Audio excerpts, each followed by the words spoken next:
Lift തന്നേനെ thanks. ചായ കുടിക്കാൻ എന്തെങ്കിലും? ഒന്നും വേണ്ട. അല്ല, എനിക്കെന്തെങ്കിലും തന്നിരുന്നെങ്കിൽ രാവിലെ ഒന്നും കഴിച്ചിട്ടില്ലേ. ഗിഫ്റ്റ് ആയിട്ട് തന്നാലും മതി. ഒന്ന് പോടോ.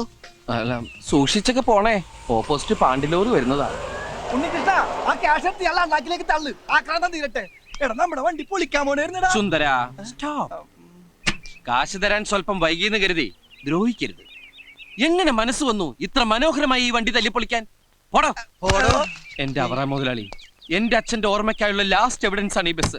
അതിൽ തുടരുത്. എന്നെയും തുടരുത്. സോറി. രൂപ താടോ. രൂപ? ആ, മുതലാളിക്കുന്ന രാവിലെ ഞാൻ 10,000 രൂപ. 10,000 10,000 ഉള്ളത് കണ്ടിട്ട് വണ്ടി എടുത്തിട്ട് പോടും. അല്ല, തരണോന്നുള്ള ആഗ്രഹമായിട്ട് വന്നാണ്, പക്ഷെ കിട്ടണ്ടേ. ആഹാ, അപ്പൊ ഒന്നും ഇല്ലാതാണ് കയറി വന്നതല്ലേ? പലിശയെങ്കിലും കിട്ടുമെന്ന് വിചാരിച്ചു. നോക്കി നിൽക്കാനും പൊളിക്കാം. മുതലാളി ഇൻസൾട്ട് ചെയ്യരുത്. പട്ടിണി കിടന്നപ്പോ പോലും ഞാൻ ചെയ്യാത്ത ഒന്നുണ്ട്. ഇനി എനിക്ക് മേലും കീഴും അവിവേകം കാണിക്കരുത്. സുന്ദര, വിടറാ. ഈശോ, അരഞ്ഞാണോ? എനിക്ക് 3 വയസ്സുള്ളപ്പോ മുത്തച്ഛൻ എന്റെ അരയെ കെട്ടിയതാ. എടുത്തു. ഇതെന്താ ചരട്? 3 വയസ്സുള്ളപ്പോ എന്റെ അരവണ്ണം ദേ ഇത്രേ ഉള്ളൂ. ഞാൻ വളരുന്ന അനുസരിച്ച് ചരട് വെച്ച് എക്സ്റ്റെൻഡ് ചെയ്തതാ. തൽക്കാലം മുതലാളി ഇത് എടുത്തിട്ട് എന്റെ വണ്ടി ഒന്ന് വിട്ടതാ. ഞാൻ എവിടെയെങ്കിലും പോയിന്ന് രക്ഷപ്പെടട്ടെ. അപ്പൊ ബാക്കി തരാം. എന്ന്? ഫെബ്രുവരി 30-ാം തീയതി.